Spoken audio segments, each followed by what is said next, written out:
안녕하십니까. 우리가 이 수행을 할 때 마음 챙김을 하라고 자꾸 제가 여러 번 이야기했습니다. 마음 챙김에 대한 이야기를 오늘부터 여러분들과 같이 방법과 그 해야 되는 이유를 말씀드리고자 합니다. 어떻게 수행을 하느냐, 뭐가 가장 중요하냐면 이 마음 챙김이 되어야 집중하는 방법을 압니다. 명상을 하는 방법을 알게 됩니다. 그럼 어떻게 마음 챙김을 하느냐? 그 마음은 무엇일까? 이런 것도 자세히 알아야 하나하나 거기에 대한 내가 할 수 있음에 일어납니다. 처음 마음은 그러면 과연 무엇인가? 우리가 마음은 이 몸의식에서 다 만들어져 있습니다. 그 마음이. 우리가 그 교리상 배웠던 어떤 거, 정말에가 오욕에 대한 거기에서 감정들을 이야기를 했는데 그런 게 다 의식에서 있다라는 것입니다. 우리는 그 의식에서 만들어내는 게 생각이라면 그 생각 속에서 다시 우리는 몸이 그렇게 할 수밖에 없도록 하면 반드시 마음은 일어난다는 것입니다. 몸이 대상을 만났을 때 반드시 마음은 일어납니다. 어떻게? 내가 눈이 꽃을 보게 되면은 이 마음은 세 가지로 일어난다고 교리 시간에 숱하게 설명을 했습니다. 즉, 이쁘다, 보통이다, 안 이쁘다라는 그 마음이 일어난다는 것입니다. 그 기준이 일어났을 때 내가 저 꽃을 꺾어야 되겠다. 냄새가 좋으니까 가져와서 우리 꽃병에 꽂아야 되겠다. 이런 마음이 일어나기 때문에 그 행위를 하게 된다는 것입니다. 그냥 무심결에서 그 꽃을 꺾어와서 내가 화병에 담을 수 있는 행위를 만드는 것이 바로 이 마음이라는 것입니다. 그래서 이 마음은 어떻게 해야 이 마음이 내 것으로 자유자재로 할 수 있는가? 즉, 용이 여유주를 얻어 자유자재로 그 변화를 일으킬 수 있는 우리의 마음은 내가 마음대로 자유자재로 부릴 수 있으면 그때부터 나는 한 사람으로, 성인으로, 즉 용으로 바뀌어 갑니다. 그럼 어떻게 해서 그렇게 할 것인가? 우리는 행동과 말을 하기 전에 반드시 먼저 일어나는 게 무엇입니까? 반드시 일어나는 게 마음이 일어나야 말을 하든가 행위를 하게 되어 있습니다. 그런데 이 마음이 일어남을 알아차리라는 겁니다. 그게 마음이, 자, 이제 예를 한 개 들겠습니다. 이제 이게 자꾸 쉽게 와닿아야 됩니다. 나에게 와닿아야 이걸 일상생활에서 그 마음 챙김을 할 수가 있습니다. 마음이 일어남을 알아차린다. 이것입니다. 자, 제가 여러분들한테 이것이 뭐냐고 물었을 때 여러분은 어떻습니까? 이거 여러분들 다 아시죠? 이것이 뭐냐고 질문을 했을 때 내가 눈이 이것을 보게 됩니다. 그렇게 되면 저건 뭐다 의식해서 그래. 저건 볼펜이야. 글을 쓸 수 있는 볼펜이야 라고 여러분들은 그 마음이 일어납니다. 내가 저 볼펜이라고 답해야지. 이렇게 볼펜이라는 생각을 끄집어내서 그건 볼펜입니다라고 여러 사람들이 앉았을 때 가장 먼저 내가 대답을 하기를 바랍니다. 지금 코로나 때문에 이 대중들한테 이런 강의를 자꾸 못하기 때문에 지금 이 유튜브로 강의를 하는데 이 앞에 있는 법사가 이것이 뭐냐고 했을 때 이게 저기 볼펜이다라고 딱 일어나는 이 마음을 알아야 됩니다. 볼펜이라 그런 마음. 그렇게 되면은 내가 가장 먼저 이 볼펜이다라는 대답을 해야지라는 마음이 일어나게 된다면 그 일어났을 때 통찰제를 하라는 겁니다. 이제 마음 일어났을 알아차려라. 내가 거기 그렇게 되었다라는 걸, 그걸 알고 내가 이 이야기를 했을 때, 아, 거기 볼펜입니다 라고 이야기를 가장 먼저 해야 되겠다고 마음이 일어났다면, 그걸 원인과 조건 지어진 결과를 보라는 겁니다. 그게 통찰지지요. 그럼 어떻게 그걸 할 것인가? 그걸 볼펜이다라고 대답하기 전에, 이 볼펜이다라고 대답을 하게 되면 누구보다도 먼저 대답을 하면은 이 몸뚱어리 욕심이라는 것을 알아차려야 된다는 것입니다. 왜? 나는 남보다 더 많은 지식을 알아서 이걸 먼저 이야기를 해야 되겠다. 그게 명예욕에 걸린다는 것입니다. 이 명예욕에 딱 걸리게 되면, 아, 내가 누구보다도 먼저 해야지라는 그 마음이 일어나 버리면 바로 그건 볼펜입니다라고 이야기를 하게 됩니다. 누가? 몸뚱어리가. 내가 그걸 통제를 해야 되는데, 원인과 조건 지어진 결과를 보니까, 아, 그게 뭐다? 명예욕이었더라는 것입니다. 그러면 할 필요가 없다라는 것도 나옵니다. 물론 대답은 해야 되겠죠.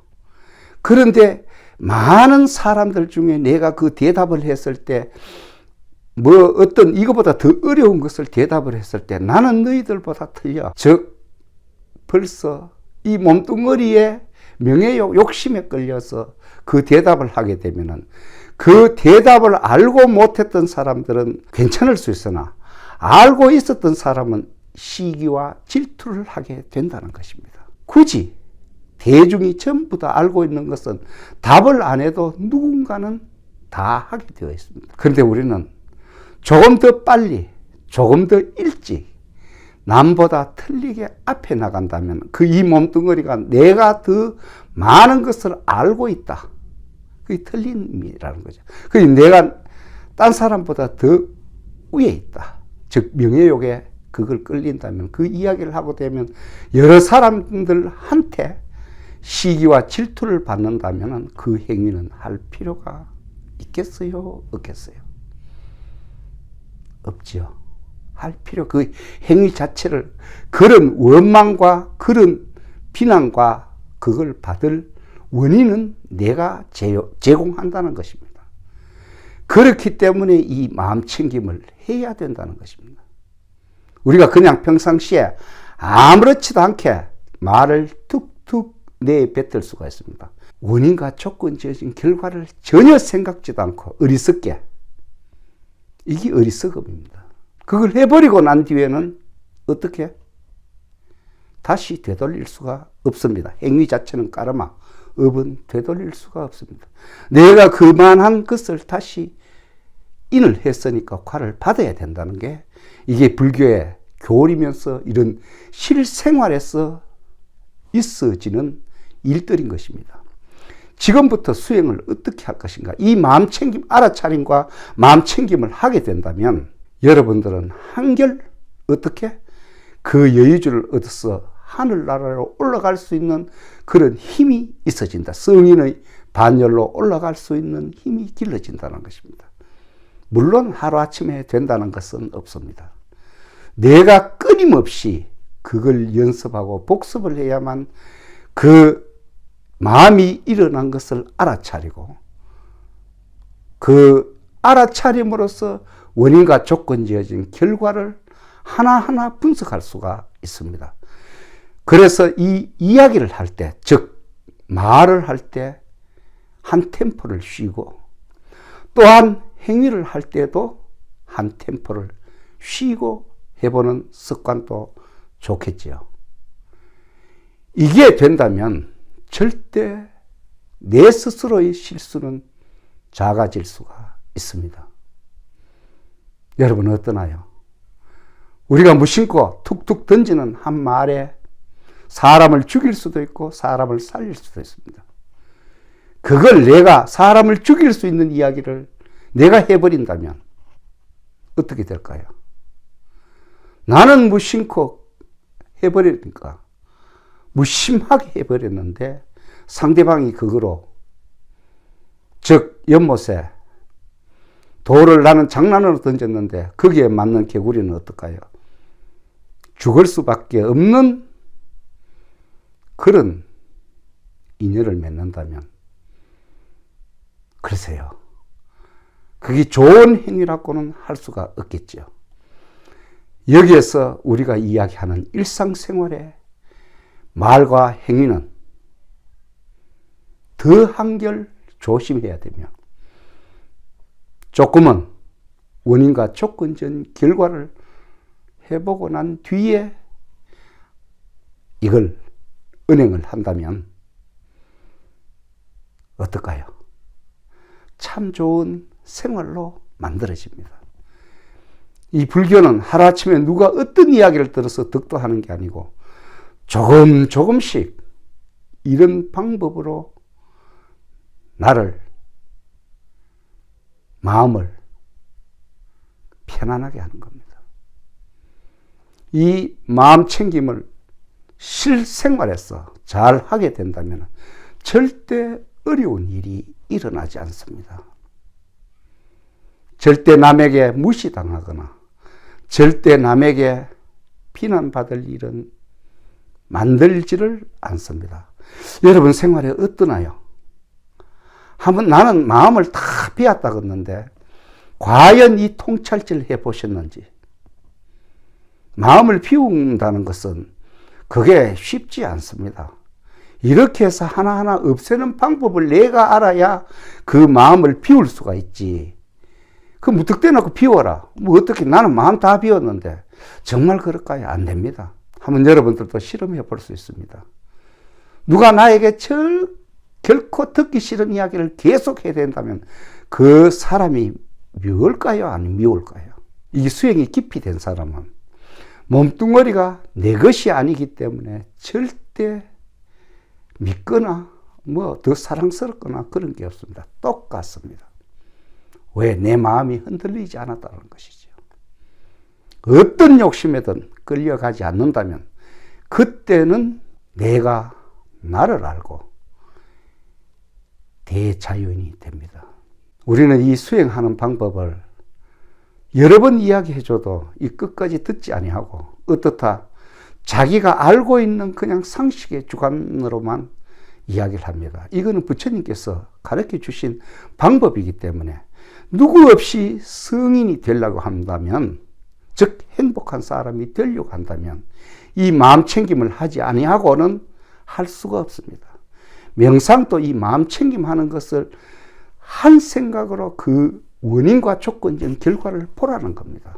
그러면 걸어가든 어떤 앉아서 쓰든 서서 쓰든 엎드려 쓰든 누워서든 다 되겠죠. 시공간을 초월한다. 시간을 초월하고 공간을 초월하는 게 이 마음 챙김과 이 마음을 알아차리는 겁니다. 그게 명상입니다. 고요히 앉아가지고 그걸 하라고, 그거는 습관적으로 고요히 한 3, 40분 한 가지 생각으로 계속 골똘히 생각한다면, 집중을 하게 된다면 어떤 문제 해결도 결국은 내가 스스로 그렇게 판단력이, 지혜로움이 일어납니다. 하느냐 못하느냐 이것 또한 내가 결정을 하고 다 내가 주인공으로서 살아갈 수 있는 방법이 수행입니다. 이해하시기가 조금 어렵죠. 이걸 하나하나 하다 보면 어느 단계에 오면 이게 일사천리로 쭉 갑니다. 미운 사람이 없고 아무 것에서도 걸림이 없다면 여러분들은 어떠시겠어요? 더 편안하고 더 알찬 생활로, 바라는 그런 만족하고 즐기는 생활로 갈 수 있지 절대 나쁜 길로는 가지 않습니다. 그리고 이 앞에 있던 모든 이야기들은 바로 이 마음을 만드는 그런 몸뚱어리를 제어하고 쉬게 하고 하는 그걸 쭉 가르쳐 나가는 거지. 어떤 경이든 이 사실에서 벗어날 수 없다는 것입니다. 누가 해주지도 않는다는 것입니다. 내가 하지 않으면 결코 이 마음 챙김은 할 수가 없습니다. 어떻게 마음을 그렇게 만들 수가 있느냐? 그건 바로 나 자신 여러분들도 여러분 자신에게 달렸죠. 사람이기 때문에 여러분들이나 저나 어떤 시공간에서도 할 수가 있는 것이 바로 이 수행하는 것입니다. 오늘부터 여러분들 자체 이 마음이 일어나는 것과 그 일어남을 원인과 조건전 결과를 통해 내 마음을 챙길 수가 있어 그 말과 행동이 틀려진다면 주위의 사람들이 분명하게 틀려지는 삶을 산다고 합니다. 불교가 바로 추구하는 것이 그것입니다. 절대 실수 없는 삶으로, 완전한 삶으로 살아갈 수 있는 방법은 이 마음 챙김밖에 없습니다. 저는 그걸 해보니까 자꾸 좋다라는 생각이 들어요. 이걸 누군가는 해야 되는 수행법이라고 생각합니다. 이 마음 챙기고 알아차리는 걸 여러분 해보셨습니까? 이걸 자꾸 깊이 한번 해보십시오. 오늘 여러분들과 이렇게 통할 수 있음에 대한 감사이고, 또한 제가 건강해서 이렇게 여러분들과 만남에 감사합니다. 도명법사를 치면 제가 해놨던 이 강의를, 정강의를 볼 수가 있습니다. 앞으로도 계속 제가 하는 이야기를 하나하나 실행해 보시길 바랍니다. 감사합니다.